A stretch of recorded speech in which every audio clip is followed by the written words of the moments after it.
This is continuation of the video subconscious programming number 5. According to Freud, existence of an unconscious motivation involves injecting a claim that you know what you're doing, but sometimes you really don't know what you're doing and why you do it. You don't know what the exact reason why we do what we do. These are cognitive systems that we are not even aware of, and they're reflected on our physical and mental illnesses, slip of the tongue, drama, defense systems. We have these desires and motivations that basically govern our behaviors that we are not even aware of it on a conscious level. Those are the unconscious processes. Basically, according to Freud, I'm just going to make this very short. We have 3 distinct processes in your head. Set of conflicting creatures. Basically, the id, ego, and superego. Id is present at the birth, the basic physical stuff. Works on a pleasure principle. He calls it polymorpheus, perversity, which basically desire for pleasure. But pleasure is not always present when you want it, yeah? So you have to plan how to get the pleasure or how to suppress it. And that's where the ego comes in the picture. Ego basically symbolizes the origin of a consciousness, while superego presents immaterialized rules of society, family. For example, for some desires you get punished since they're not acceptable by society, family, or environment. So ego is basically a mediator between id and superego. So as a Freud presented stuff that doesn't really make it to our consciousness, sometimes maybe shows up in a slip of a tongue, defense mechanism, and that's why I want to explain some of the most attractive and active defense mechanism systems that we use very often. So we have sublimation. That's when you have a lot of sexual energy or even aggressive energy, and instead of turning that aggression to sex, you turn it into like a great artwork, gardening, or you actually build a house or something. Then we have displacement. Displacement is when you have a certain shameful thoughts or desires that you refocus them more appropriately. Like if you hate somebody and you can't express that hate toward them because they're your boss or somebody like that, you actually go home and you express this feeling of hate towards your dog or your spouse or somebody else, somebody who's closer to you. And you think that you actually hate the dog or spouse, but that not the other person, because that person that's closer to you, it's more acceptable target. Then we have a projection. Projection is when you have some impulses that you're not comfortable with.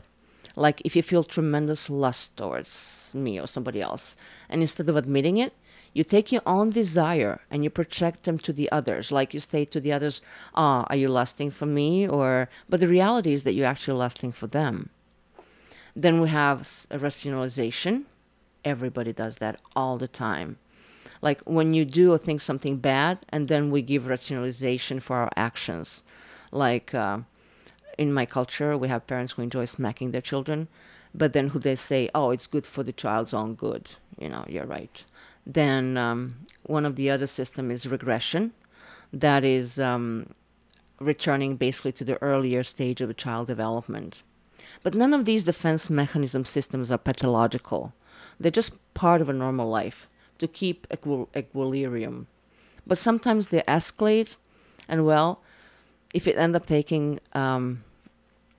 I'll do another video for this, just to make it short. Bottom line is that most of you will experience resistance of your own description, which is normal. But my idea is not to get over the resistance, but I want you to use your own brain and get your own insights. I'm just exposing you to different information. Since Freud stated that, and I will agree, that most of our problems are a reflection of a deeper phenomena.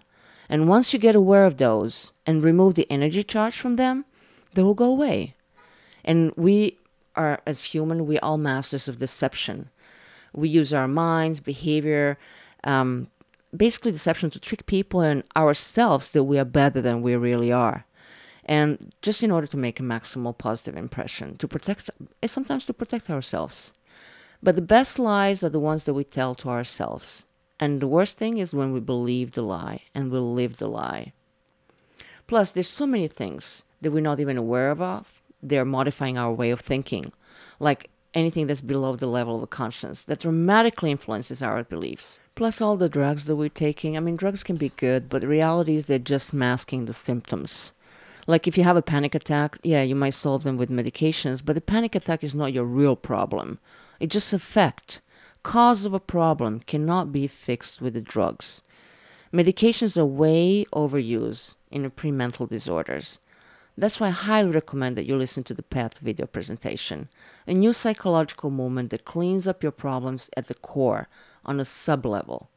And the best thing about this methodology is that you don't even talk about or issue a problem. It's totally confidential. You just remove the energy charge from the problem, which gives it complete confidentiality at the start. You keep your own secrets, your stories. We just work with the left and right hemisphere to remove the cause of a problem without getting into the story. And most people choose not to go to psychologists due to confidentiality issues.